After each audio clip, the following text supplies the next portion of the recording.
Tidak ada tempat yang terindah, saudara-saudara, selain di hadirat Allah. Kita bersama kembali dalam program kita, kesayangan kita, program Rema. Biarlah jiwa kita senantiasa memuji Tuhan.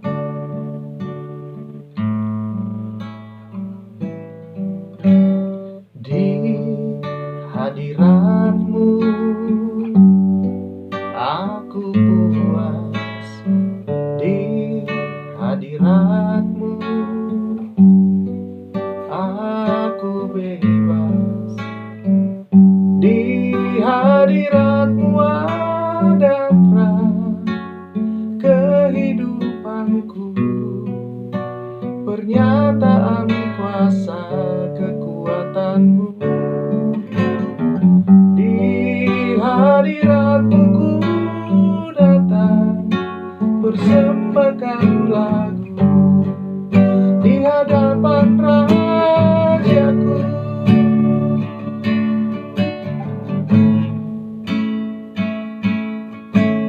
Di hadirat-Mu aku puas, di hadirat-Mu aku bebas, di hadirat-Mu ada terang kehidupanku, pernyataan kuasa kekuatan-Mu.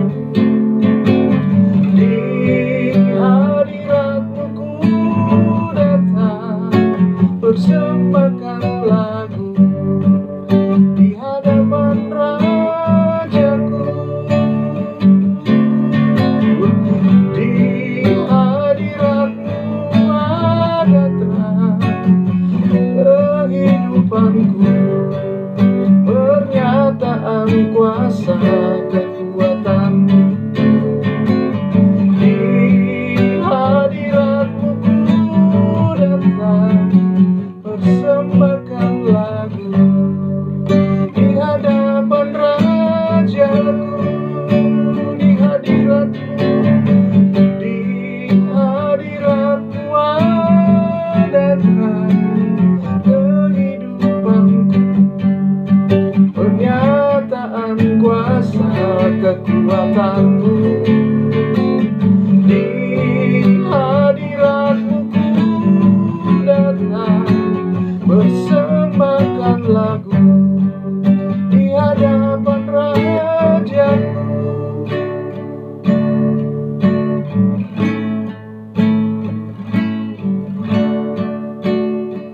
Tidak ada tempat yang terindah Tuhan selain di dalam hadirat-Mu. Menikmati semua kebaikan-Mu ya Tuhan,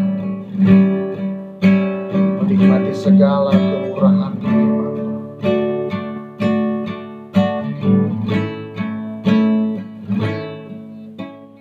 Di hadirat-Mu aku puas, di hadirat-Mu aku bebas, di hadirat-Mu ada terang kehidupanku, pernyataan kuasa kekuatan-Mu. Di hadirat-Mu ku datang persembahkan lagu di hadapan Rajaku.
Saudara-saudara yang saya kasihi di dalam Tuhan Yesus Kristus.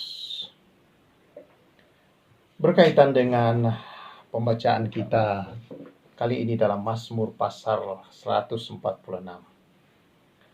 Kalau kita membaca Mazmur ini, saudara-saudara, dan kitab Mazmur yang akan kita bahas tinggal 5 pasal. 146 sampai 150. Dan 5 pasal ini kita akan membacanya, saudara-saudara, tanpa menemukan ada doa, permohonan, atau permintaan. Kelima pasal ini disebut tehillah, artinya puji-pujian bagi kemuliaan Allah. Dan saya sudah jelaskan pada waktu yang lalu bahwa alasan memuji Tuhan yang terbaik, saudara-saudara, adalah karena kemuliaannya, adalah karena keagungannya, kasihnya yang besar, kebaikannya. Dia layak untuk semua itu. Mari kita lihat Mazmur 146 ini. Dia berkata, haleluya, pujilah Tuhan hai jiwaku. Aku hendak memuliakan Tuhan selama aku hidup, dan bermazmur bagi Allahku selagi aku ada. Ayat 1 dan 2 ini, saudara-saudara, dia beralasan memuji Tuhan hanya karena dia Allah. Dia memerintahkan jiwanya. Dia datang kepada Tuhan dan memuliakan, bermazmur bagi Allah.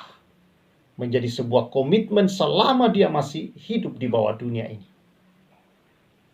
Dan ada hal-hal yang dia beritahukan kepada kita oleh sang pemazmur di sini dalam ayat 3. Dia berkata, jangan percaya kepada bangsawan, kepada anak manusia yang tidak dapat memberikan keselamatan.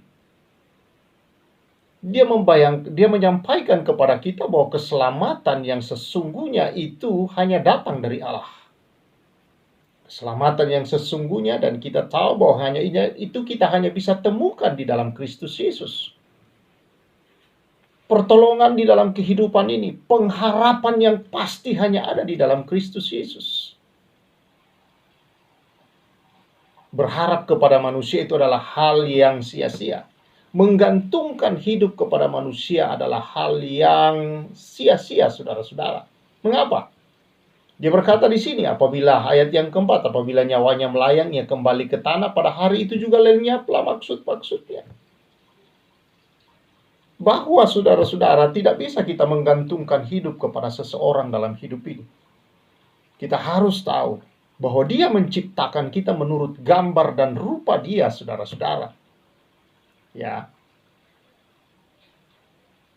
Kalau tanpa manusia, Allah tetaplah Allah. Dia tidak bisa berubah. Dan tidak ada yang bisa mengubah dia. Tetapi kalau manusia tanpa Allah, saudara-saudara, maka itu adalah kehampaan dan kematian, saudara-saudara. Itulah sebabnya jangan gantungkan harapan saudara dan jangan gantungkan harapan hidup Anda kepada seseorang, sekalipun kepada orang yang sangat berada dalam hidup ini. Karena bukan rahasia lagi, saudara.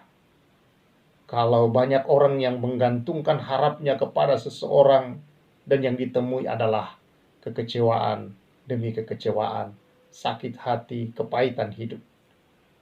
Karena memang kita tidak diciptakan untuk bergantung kepada manusia.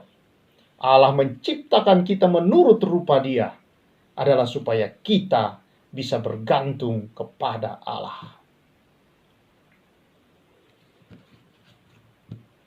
Pemazmur berkata di sini, saudara-saudara, bahwa kebahagiaan tidak ada di dalam siapapun. Kebahagiaan tidak ada pada sesuatu yang ada di bumi ini. Ketika kita membutuhkan pertolongan-pertolongan, saudara-saudara, maka tidak ada sesuatu yang bisa memberi pertolongan yang membuat kita mengalami kebahagiaan hidup selain kita datang di dalam Allah. Karena itu kalau saudara punya pergumulan, andalkan Tuhan. Saudara punya pergumulan-pergumulan hidup, atau sebelum saudara menjalani hari-harimu, saudara, ayo minta hikmat Tuhan. Ayo datang bergantung kepada Allah. Karena dia tahu apa yang harus terjadi, yang akan terjadi, dan bagaimana dia mencegah dan memelihara, menyertai hidup kita di sepanjang hari-hari kita, saudara. Bukankah dia yang menjadikan langit dan bumi, laut dan segala isinya yang tetap setia untuk selama-lamanya? Kita lihat ayat 4 mulai. Apabila nyawanya melayang, ia kembali ke tanah pada hari 7 lenyaplah maksudnya. Berbahagialah orang yang mempunyai Allah Yakub sebagai penolong, yang harapannya pada Tuhan Allahnya. Dia yang menjadikan langit dan bumi, laut dan segala isinya yang tetap setia untuk selama-lamanya. Yang menegakkan keadilan untuk orang-orang yang diperas, memberi roti kepada orang-orang lapar. Tuhan membebaskan orang-orang yang terkurung. Tuhan membuka mata orang-orang buta. Tuhan menegakkan orang tertunduk. Tuhan mengasihi orang-orang benar. Tuhan menjaga orang-orang asing, anak yatim dan janda ditegakkannya kembali. Tetapi jalan orang fasik dibengkokkannya. Tuhan itu raja untuk selama-lamanya. Allahmu, ya Sion, turun-temurun. Haleluya. Pemazmur menyampaikan kepada kita siapa dia, saudara. Dalam berbagai aspek kehidupan ini dia hadir, saudara-saudara. Dia begitu nyata di dalam kehidupan kita. Pemazmur di sini menegaskan bahwa Allah lah yang mampu memberikan keselamatan yang kekal, yang selama-lamanya untuk kita, saudara. Dan orang yang menjadikan Allah sebagai penolong dan harapannya lah yang bisa hidup dalam mengalami kebahagiaan yang sesungguhnya, saudara-saudara.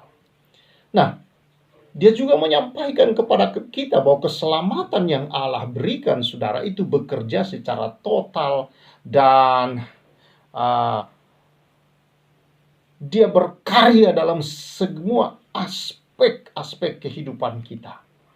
Di sini dia menyampaikan dalam aspek sosial, dia berkata di sini Allah pelindung bagi orang yang tertindas. Dia melindungi, dia memberi keadilan, saudara-saudara. Dalam aspek ekonomi dikatakan Allah murah hati, memberi roti kepada mereka yang lapar, orang-orang yang lapar. Dalam aspek ekonomi Allah adalah Allah yang memberi dengan murah hati. Dan juga di dalam aspek kesehatan dikatakan di sini Tuhan membuka mata orang-orang buta. Dia menyembuhkan, dia memberi kesehatan, saudara-saudara. Dalam aspek moral dikatakan bahwa Tuhan akan meluruskan yang bengkok. Dia meringankan beban-beban orang dan menegakkan mereka yang tertunduk. Mereka yang merasa rendah diri, mereka yang merasa hina dalam hidup ini, tidak berharga. Ketika engkau datang di dalam Tuhan, Tuhan mengangkat. Tuhan memberi harga yang sangat mahal buat hidup saudara dan saya. Tuhan mengeluarkan kita dari dalam dosa yang membuat manusia hina. Menempatkan kita sebagai makhluk-makhluk kekasih-kekasihnya. Orang-orang yang sangat disayanginya. Yang sangat dihargainya, saudara. Dan dikatakan mulia di dalam mata Allah. Hanya Allah yang mampu melakukan ini, saudara. Hanya Allah di dalam Yesus Kristus Tuhan kita.